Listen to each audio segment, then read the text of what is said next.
The city never slept, and neither did Alexander Grayson, the 47-year-old billionaire CEO of Grayson Tech, a man whose name echoed in boardrooms and headlines but never in warm family conversations or handwritten birthday cards. A man who had grown so accustomed to silence that he forgot how a real laugh sounded.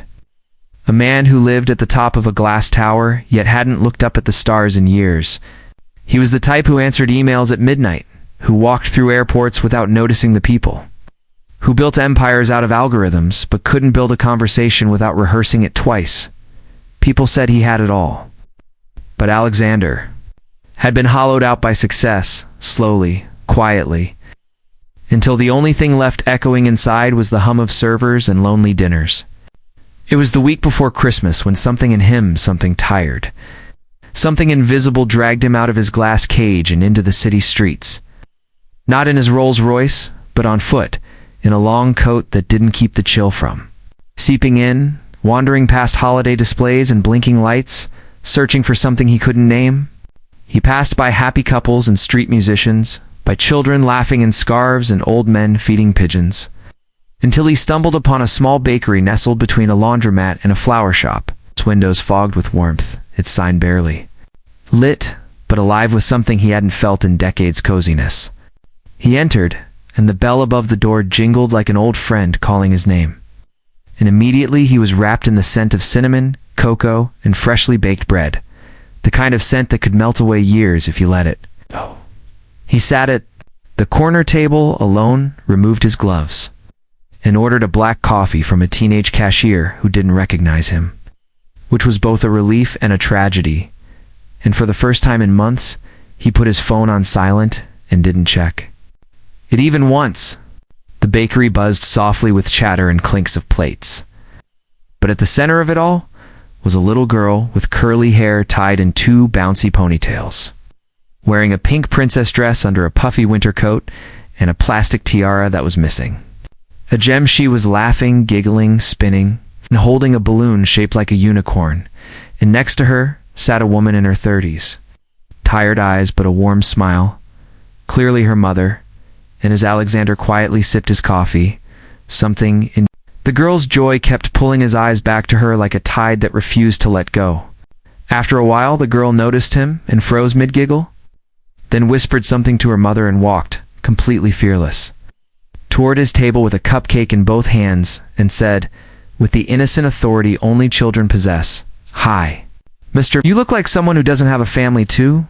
And Alexander, who had built firewalls around his heart stronger than his company's cybersecurity systems, felt every single line of defense crash in an instant, stunned, silent, by the weight of such a simple, piercing question. She looked up at him, eyes wide and honest, and continued, "It's my birthday, and I told Mommy I wanted to invite someone who needed a smile. You look like you need one," and then handed him the cupcake with shaky hands, icing smudged on her thumb. And in that one moment, Alexander Grayson, signature determined the fate of billions, who once bought out an entire telecom firm during lunch, could not stop the tears that filled his eyes. Not because of sorrow, but because of how deeply he had forgotten what real kindness looked like when it came without agenda. The girl's name was Ellie, and she was turning 7. And the woman who came to gently apologize was her mother, Mia, who looked like life had taught her too much too soon, but whose voice carried the gentleness of someone who still believed. In light after darkness, she tried to apologize for her daughter's boldness, but Alexander, still staring at the cupcake in his hand like it was sacred, stood up, smiled for the first time in months, and asked if he could sit with them for a while.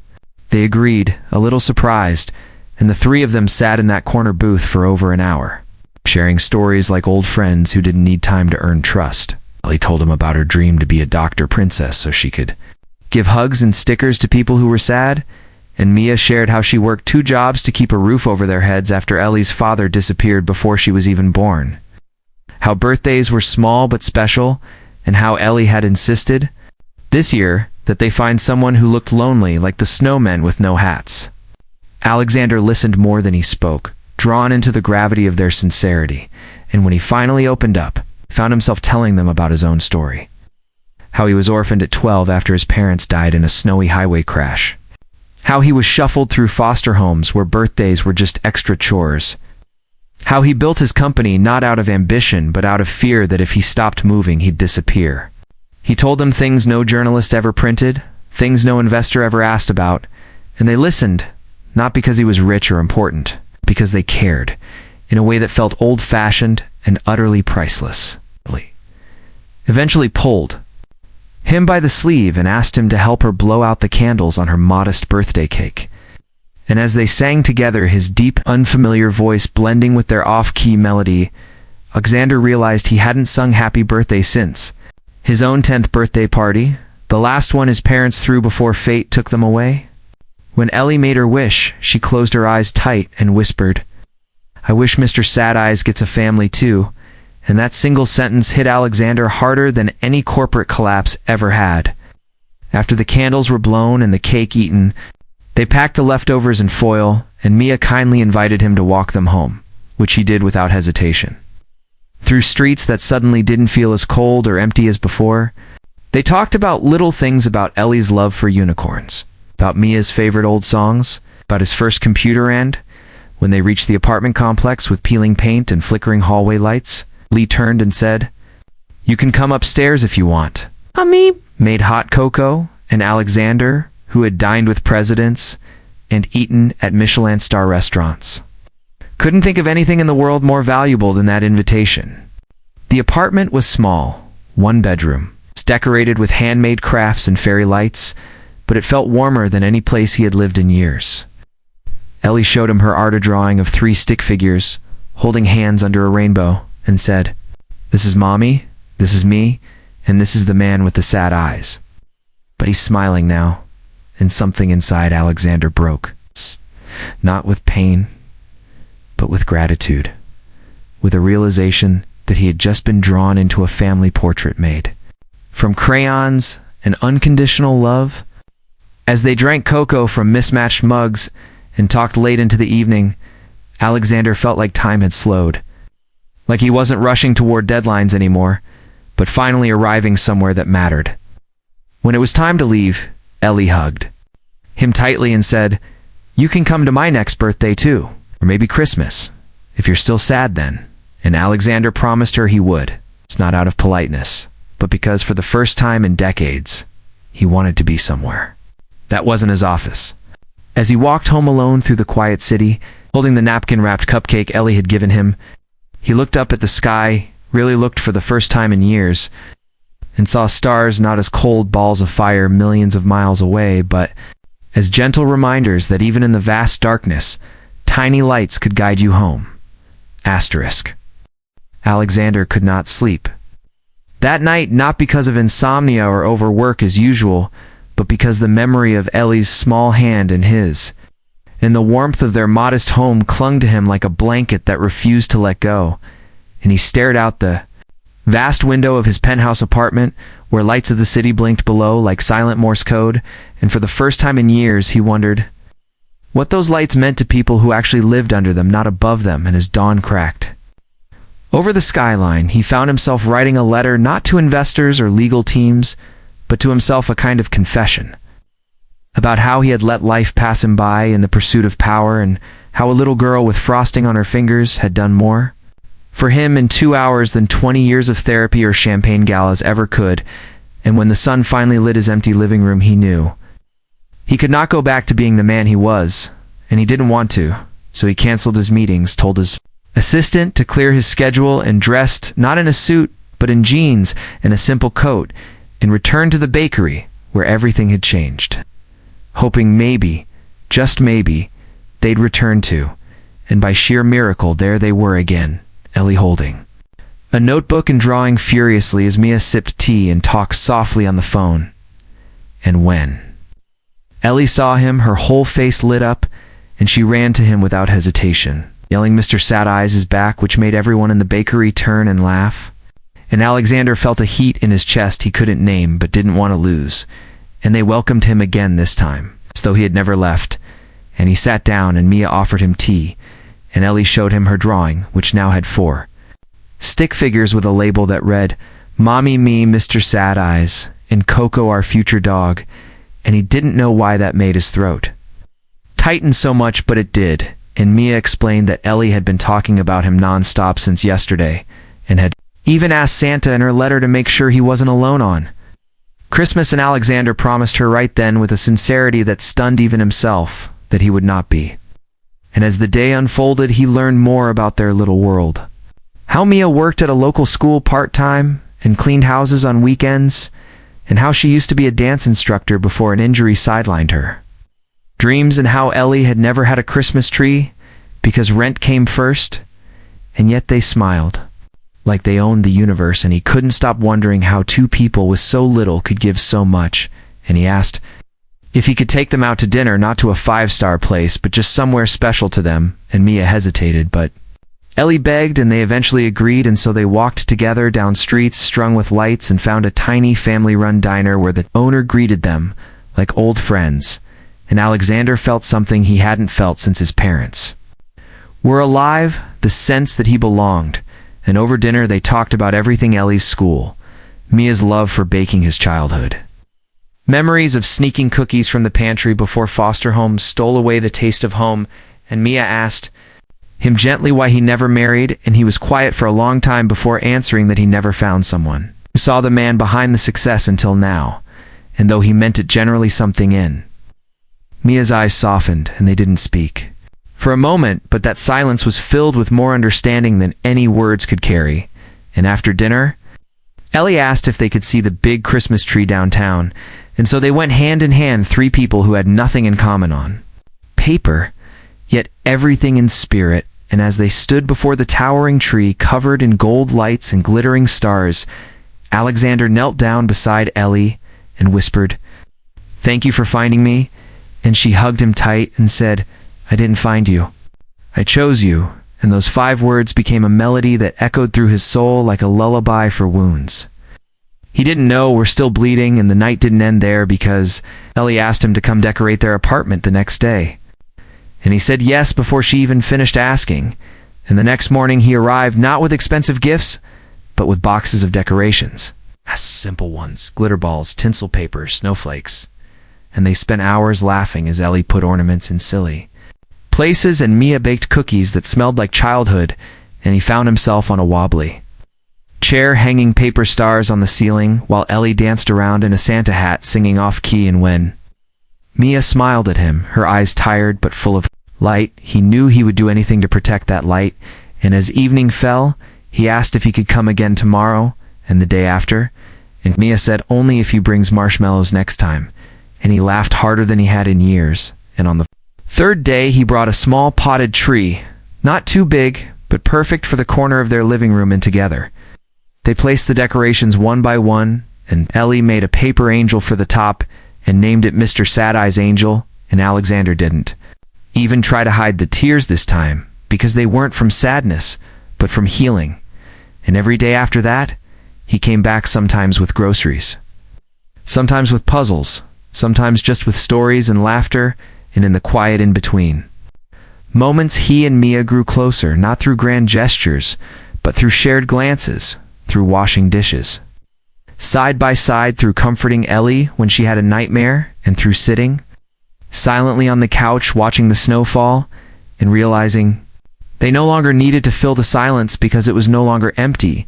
And on Christmas Eve, Alexander brought 2 gifts, one for Ellie, a journal with her name engraved in gold, and one for Mia, a pendant that once belonged to his mother, the only thing he had ever kept all these years. And he gave it to her without a word, just a look that said more than he ever could. And Mia took it with shaking hands and tears in her eyes, and Ellie clapped and said, "This is the best Christmas ever." And Alexander knew it was for him too, because it was the first one where he didn't feel like a guest in his own life.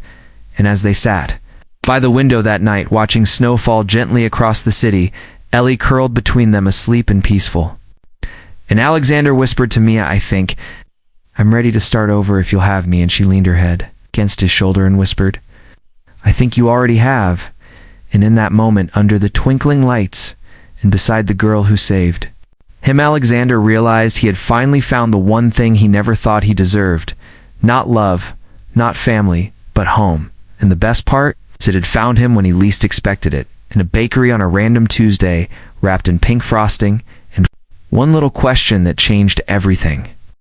Alexander woke on Christmas morning not to the sterile silence of his penthouse or the cold hum of floor-ceiling windows, but to the distant sound of a kettle whistling and soft humming that slipped in through the cracked door of the little apartment that now felt more like his entire world than any of his properties across the globe, and for a moment he lay there on the small couch covered with a patchwork blanket, staring at the ceiling, where paper snowflakes still hung like tiny, frozen miracles suspended in time, and he listened to Ellie's voice giggling in the kitchen as she tried to sneak an extra marshmallow in, Mia's gentle laughter correcting her, and for a man who had once believed that success was measured in numbers and profit margins, the quiet chaos of that morning felt like the most extravagant gift he had ever received, and he rose, slowly stretching his back, which had become unaccustomed to anything less than a luxury mattress, yet feeling lighter than ever before. And when he stepped into the tiny kitchen, the smell of cocoa, cinnamon, and something sweet filled the air, and Ellie squealed with delight, jumping into his arms, shouting, "Merry Christmas, Mr. Sad Eyes, you stayed?" And he hugged her, tighter than necessary, nodding with a lump in his throat, as Mia turned from the stove wearing an apron dusted with flour and the most radiant smile he had ever seen, and breakfast was a joyful mess of pancakes shaped like stars cocoa spilled on the table, and laughter echoing through the walls. And as they ate, Ellie announced that she had made a Christmas gift for him and ran into her room, returning with a box wrapped in newspaper and topped with a bow made from yarn. And when he opened it, he found inside a small painting of 3 stick figures, holding hands under a big sun with a house and a dog labeled Future Home and Future Coco, and below that in crooked letters was written, "My forever family." And Alexander had to excuse himself to the tiny bathroom where he sat on the edge of the tub, breathing through the weight of that phrase, "My forever family." And when he returned, he pulled Ellie into his lap and whispered the most honest words he'd ever spoken. "I didn't know how empty I was until you filled me." And she beamed as if she already knew, and Mia placed a hand on his shoulder, and their eyes met, not as 2 people from opposite worlds, but as 2 souls who had walked through very different fires and had now found in each other the softest place to land. And the rest of the day passed like a dream. They played board games, strung more decorations, watched old movies, and even danced to cheesy holiday songs in the living room, with Ellie spinning between them like a happy whirlwind. And in that little apartment, there was no room for regret, only for rediscovery in every moment. Alexander let go of the man he used to be and stepped fully into the man he was, becoming not a CEO, not a billionaire, but something far rarer, a man at peace. And as the sun began to set and the golden light flooded through the windows, Alexander found himself standing at the kitchen window watching the snow fall, and he turned to Mia and said with quiet conviction, "I want to give you something I never thought I could give anyone. I want to give you a life, not of luxury, but of stability, of choice, of rest. I want you to dance again if you still want to. I want Ellie to go to the best school and never worry about lunch, money, or bullies. I want to be there for every birthday and every loose tooth and every broken heart." And Mia placed a finger on his lips and whispered, "We don't need you to save us, Alexander. We just need you to stay." And that single sentence held more power than any declaration he had ever made, and he nodded, unable to speak. And just then Ellie came running, asking if they could go outside and build a snowman. And so they bundled up and stepped into the evening, where children laughed and neighbors smiled. And for the first time, Alexander felt like he was part of something bigger than himself. And they built a crooked snowman with a carrot nose and a scarf that Mia insisted on donating, and Ellie named him CEO, the Christmas executive optimist. And the 3 of them laughed so hard it hurt, and when they returned inside, cheeks red and fingers numb, they sat around the tiny space, ate, sipping soup and telling stories. And Alexander asked about their dreams not as idle conversation, but because he wanted to make them real. And Ellie said she wanted to visit a zoo and ride a pony, and Mia, after a long pause, said, "I just want to dance one more time without pain." And Alexander said, "Then we'll find a way." And she believed him not because he was wealthy, but because she had come to know the man behind the mask. And in the days that followed, Alexander rearranged his life. Piece by piece, he appointed a co-CEO, someone with heart, not just ambition. He sold his penthouse, donated half his suits and kept only what fit inside a modest closet in a rented house just a few blocks from Mia and Ellie, because Mia insisted on keeping her independence, and he respected her too much to argue, but he came every morning with breakfast, helped with school projects, learned how to braid Ellie's hair badly, and tried to cook dinner at least once a week, which usually ended in laughter and takeout. And slowly he built a rhythm not of power but of presence, and people began to notice. The Change's board was confused, his staff bewildered, but over time they saw the wisdom in his shift, and Grayson Tech became known not just for its innovation, but for its compassion. Launching outreach programs, family-first work models, and community investments that transformed lives. And one day, as he watched Ellie perform in a school play dressed as a sparkly doctor with a paper stethoscope, he felt a tear roll down his cheek, not from sadness, but from sheer overwhelming gratitude. And when she ran into his arms afterward, yelling, "Did I do good?" he whispered, "You saved me, kiddo." And she hugged him tighter than ever. And as the months turned into a year, Alexander became more than a visitor. He became a fixture in their lives. And on Ellie's 8th birthday, she asked if they could have it in a park with everyone invited, and he arranged everything but let her take the credit. And Mia wore a blue dress, and when the music started, she took his hand and said, "I think I'm ready to dance." And they moved together slowly, carefully, under the open sky, with Ellie twirling beside them. And in that moment, Alexander knew he had arrived. Not at a destination of wealth or recognition, but at the beginning of a life he never thought he deserved. And one night, as he tucked Ellie into bed, she looked at him with those wise little eyes and asked softly, "Do you still feel like Mr. Sad Eyes?" And he smiled and kissed her forehead and said, "Not anymore, thanks to you." And she giggled and said, "I knew it would work." And as she drifted off to sleep, he sat beside her, holding her small hand, marveling at the twist of fate that had brought them together. And when Mia came to the doorway, watching them with a love that filled the whole room, he stood and walked to her and took both her hands and said, "I love you, and I love her, and I love this life, and I don't want to waste another second without calling it what it is, home." And Mia, with tears in her eyes, whispered, "Then welcome home." And from that night forward, Alexander Grayson was no longer a man chasing the illusion of fulfillment.